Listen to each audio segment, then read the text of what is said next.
চট্টগ্রামে বাড়ছে হামের প্রকোপ, কিন্তু জেলায় নমুনা পরীক্ষার ব্যবস্থা না থাকায় বাড়ছে দুর্ভোগ। এখনও নির্ভর করতে হচ্ছে ঢাকার উপর। অথচ চট্টগ্রামেই রয়েছে উন্নত পরীক্ষার সক্ষমতা, যা আটকে আছে শুধু সরকারি সিদ্ধান্তের অপেক্ষায়। এদিকে স্বাস্থ্য বিভাগ বলছে পরিস্থিতি মোকাবেলায় আইসিইউ বেড প্রস্তুত রাখা হয়েছে, আর বিভিন্ন এলাকায় শিশুদের খুঁজে খুঁজে টিকার আওতায় আনা হচ্ছে।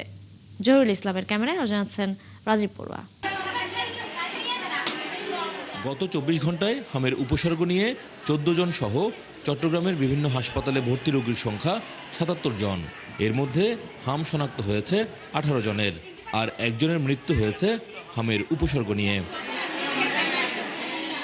জেলায় এখন প্রতিদিনই বাড়ছে হামে আক্রান্ত শিশু রোগীর সংখ্যা। শরীরে জ্বর, লালচে ফুসকুড়ি ও শ্বাসকষ্ট নিয়ে ভর্তি হচ্ছে তারা। তবে রোগীর সংখ্যা বাড়লেও জেলায় নেই কার্যকর পরীক্ষার ব্যবস্থা। ফলে প্রতিটি নমুনা পাঠাতে হচ্ছে ঢাকায়। এতে দেরি হচ্ছে চিকিৎসা প্রক্রিয়া।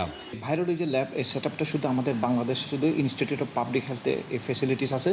আমরা আমাদের স্যাম্পলগুলো এখান থেকে কালেকশন করে WHO প্রতিনিধির মাধ্যমে আমরা ঢাকায় পাঠিয়ে দিই, এবং ওখান থেকে রিপোর্ট আসতে প্রায় আমাদের ৪-৫ দিন সময় লেগে যায়। সিভিল সার্জন জানান, জেলায় পর্যাপ্ত টিকা মজুত আছে, আর যারা এখনও টিকা নেয়নি সেসব শিশুদের খুঁজে খুঁজে টিকা দেয়া হচ্ছে।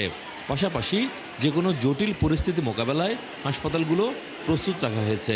যারা নির্ধারিত টিকা পাবে এবং যারা ড্রপ আউট হয়েছে সে বাচ্চাগুলো বের করে আমরা এই মাসের এপ্রিলে ১ তারিখ থেকে আমরা টিকা দেওয়া শুরু করেছি। ইতিমধ্যে আমরা প্রায় ২৫০০-এর মতো বাচ্চাকে আমরা সে ধরনের রুটিন এবং ড্রপ আউট বাচ্চাকে আমরা টিকা দিয়ে সম্পন্ন হয়েছি। স্বাস্থ্য বিভাগ বলছে, টিকাদান কার্যক্রম জোরদারের পাশাপাশি চট্টগ্রামেই হামের পরীক্ষা চালুর বিষয়টি মন্ত্রণালয়কে জানানো হয়েছে। চট্টগ্রাম বিআইটিআইডি এখানে কিন্তু এই পরীক্ষা করার সুযোগ আছে। আমরা মনে করি যদি কর্তৃপক্ষ সিদ্ধান্ত নেন, তবে চট্টগ্রামের স্যাম্পলগুলো আমরা এখান থেকে আমরা করতে পারবো, এবং ইতিমধ্যেও এ ব্যাপারে আমরা ঊর্ধ্বতন কর্তৃপক্ষকে অবগত করিয়েছি। এদিকে ফৌজদারহাটে অবস্থিত Bangladesh institute of tropical and infectious diseases বিআইটিআইডিতে রয়েছে উন্নত মানের ল্যাব সুবিধা, কিন্তু সরকারি সিদ্ধান্তের অপেক্ষায় এখানে হামের পরীক্ষা চালু করা যাচ্ছে না বলছেন সংশ্লিষ্টরা। বর্তমানে ল্যাব ফেসিলিটি কিছু সীমাবদ্ধতা আছে, এবং আমরা স্বাস্থ্য অধিদপ্তরের সাথে যোগাযোগ হয়েছে অলরেডি। ওনারা চেষ্টা করছেন যাতে ঢাকার থেকে ল্যাব ফেসিলিটিটাকে পেরিফেরিতে নিয়ে আসার জন্য। ওনারা যখনই আমাদেরকে অর্ডার দিবেন, নির্দেশনা দিবেন, আমরা সেই হিসাবে এখানে ল্যাব ফেসিলিটি চালু করব। বিশেষজ্ঞরা আরও বলছেন, হামের সংক্রমণ যেভাবে বাড়ছে, এই অবস্থায় দ্রুত স্থানীয়ভাবে পরীক্ষা চালু না হলে পরিস্থিতি আরও জটিল হতে পারে। রাজীব বড়ুয়া, ৭১, চট্টগ্রাম। চট্টগ্রামে হামের সংক্রমণ নিয়ে বিস্তারিত খবর জানাতে যুক্ত হচ্ছেন সহকর্মী রাজীব বড়ুয়া। রাজীব, শিশুরা ঠিকমতো সেখানে টিকা পাচ্ছেন কিনা এবং সংক্রমণ নিয়ে চিকিৎসকরা কি বলছেন সে বিষয়ে একটু জানাবেন। তিশা, শুভ সকাল। চট্টগ্রামে কিন্তু আসলে প্রতিদিনই কিন্তু হামের রোগীর সংখ্যা বাড়ছে। গত ২৪ ঘন্টায় প্রায় ১৮ জন হামের সংক্রমণ নিয়ে হাসপাতালে ভর্তি হয়েছে। এর মধ্যে ৪ জনের হাম ধরা পড়েছে, এবং এ নিয়ে চট্টগ্রামে এ পর্যন্ত প্রায় ২২ জনের হাম শনাক্ত হয়েছে, এবং ইতিমধ্যে প্রায় ৮৮ জন শিশু বিভিন্ন হাসপাতালে ভর্তি। এর মধ্যে চট্টগ্রাম মেডিকেল কলেজ হাসপাতালে ভর্তি আছে প্রায় ৪৯ জন শিশু। এর মধ্যে ৯ জন শিশু আইসিইউতে রয়েছেন এবং ৪০ জন শিশু ওয়ার্ডে আছেন। এবং এই হাম যেহেতু সংক্রমণটা বেড়ে গেছে, ফলে চট্টগ্রাম মেডিকেল কলেজ হাসপাতালে আলাদা করে একটা হামের জন্য আলাদা একটা ওয়ার্ড করা হয়েছে। ওখানে ৪০ জন শিশু চিকিৎসা নিচ্ছেন। তবে যারা আইসিইউতে আছেন, এখানকার পরিচালক ব্রিগেডিয়ার জেনারেল তসলিম উদ্দিন তিনি বলেছেন যে আসলে যারা আইসিইউতে আছেন তারা কিছুটা শঙ্কা মুক্ত আছেন, এবং এখানে আপনি টিকার কথা বলছিলেন।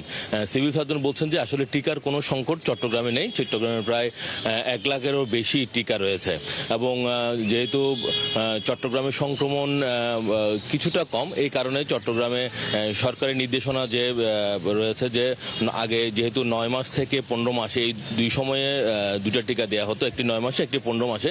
তো যেখানে আসলে খুব বেশি সংক্রমণ বেড়ে গেছে সেই সব অঞ্চলে ৬ মাস থেকে টিকা দেওয়ার যে বিষয়টি, তো যেহেতু চট্টগ্রামে এরকম পরিস্থিতি এখনো তৈরি হয়নি, ফলে এখানে এখনো ৯ মাস থেকে আসলে মূলত টিকাটা দেওয়া হচ্ছে। এবং এখানকার সিভিল সার্জন বলছেন যে যারা আসলে ৯ মাসে টিকা দিয়েছেন বা ১৫ মাসে অনেকে হয়তো টিকা দিচ্ছেন না, সেই সব শিশুদেরকে তারা মূলত বিভিন্ন জায়গায় খুঁজে খুঁজে তারা টিকা দেওয়ার ব্যবস্থা করছেন, এবং বিভিন্ন যে উপজেলাগুলি আছে সেখানে আসলে তারা টিকা দেওয়ার ব্যবস্থা করছেন।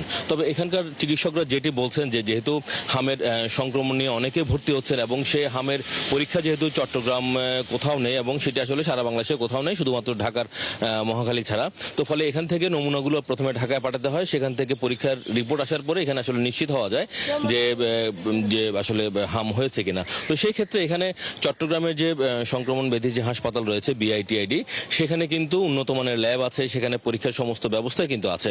শুধুমাত্র সরকারি একটু সহযোগিতা পেলে, কিট পেলে তারা কিন্তু পরীক্ষার কাজ শুরু করতে পারে। আপনি জানেন যে চট্টগ্রামে যখন করোনা শুরু হয় তখন কিন্তু প্রথম তারাই পরীক্ষাটা করেছিল। তো ফলে এখানকার ডাক্তাররা বলেছিল যে যদি সরকারি কিছু সহযোগিতা তারা পান, সেই ক্ষেত্রে তারা যে হামের যে পরীক্ষা সেটি তারা করতে পারবেন। ফলে এখানে যদি হামের পরীক্ষাটি হয় তাহলে খুব অল্প সময়ের মধ্যে হাম হয়েছে কিনা সেই বিষয়ে নিশ্চিত হওয়া যাবে এবং চিকিৎসকরাও কিন্তু তাদের চিকিৎসাটা শুরু করতে পারবেন। তবে অভিভাবকরা বলেছেন যে এটাতে আতঙ্কিত হওয়ার কিছু নেই।